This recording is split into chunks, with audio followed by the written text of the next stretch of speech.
Dalam BIMTEK ini, kita akan mempelajari 3 metode pengumpulan data dalam analisis informasi. Metode tersebut adalah metode existing sources atau sumber data yang sudah ada, metode survei pada pendekatan kuantitatif, metode wawancara pada pendekatan kualitatif. Metode sumber data yang sudah ada dilakukan dengan cara mempelajari dokumen yang sudah ada. Metode ini juga dibutuhkan sebagai data awal dalam metode survei dan wawancara.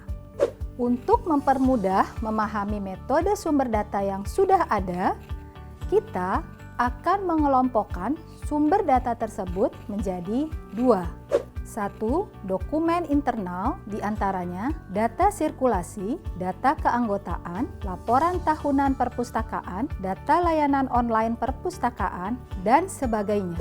2. Dokumen eksternal, diantaranya dokumen statistik BPS seperti buku kabupaten dalam angka dan buku potensi desa, dokumen kurikulum sekolah, dokumen silabus mata kuliah.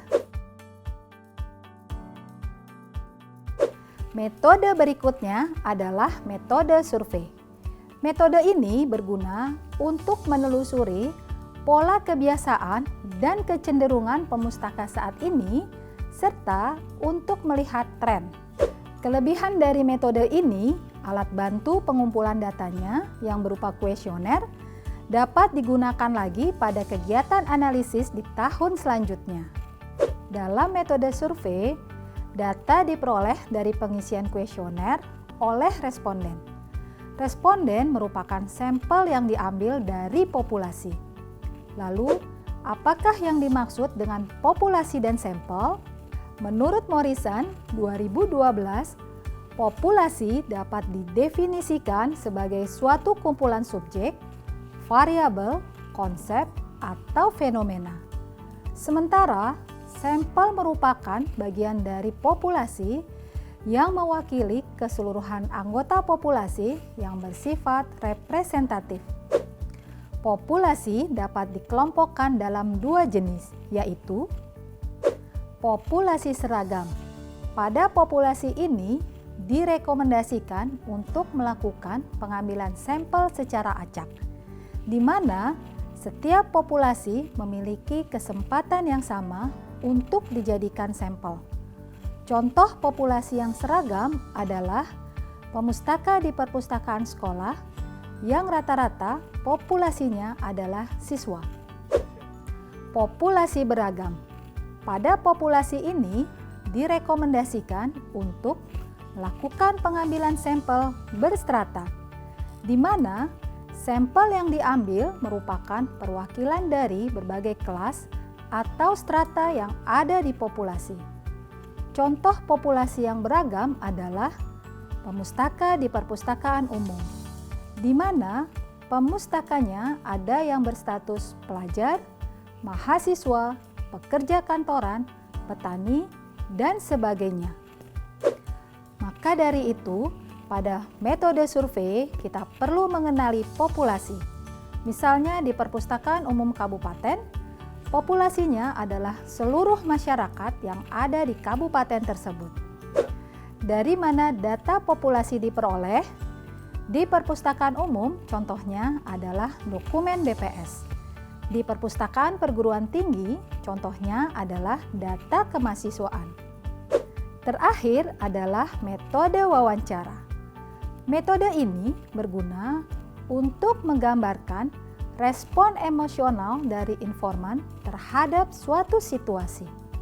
Sumber data dari metode ini adalah hasil wawancara dengan informan. Lalu, apakah yang dimaksud dengan informan? Informan adalah orang yang merepresentasikan suatu kelompok pemustaka. Misalnya, perwakilan pemustaka yang bekerja sebagai petani atau perwakilan pemustaka usia produktif. Melalui metode wawancara, kita akan memperoleh data yang lebih detail dalam menggambarkan kebutuhan informasi pemustaka.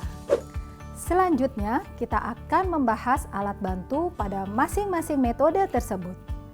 Alat bantu ini merupakan bentuk penerjemahan kami terhadap sumber referensi yang kami baca dan akan membantu Bapak Ibu dalam mempraktikkan kegiatan analisis kebutuhan informasi di lapangan.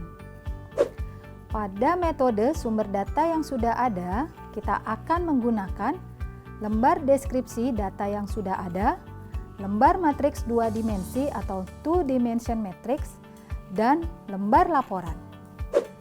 Pada metode survei, kita akan menggunakan formulir kuesioner, formulir rekapitulasi kuesioner, dan lembar laporan. Dan pada metode wawancara, kita akan menggunakan lembar pedoman wawancara, lembar matriks reduksi wawancara, dan lembar laporan. Demikian video pengantar BIMTEK Analisis Kebutuhan Informasi Pemustaka untuk pengadaan bahan perpustakaan. Sampai jumpa di kelas BIMTEK virtual dan terima kasih. Salam sehat dan selalu semangat!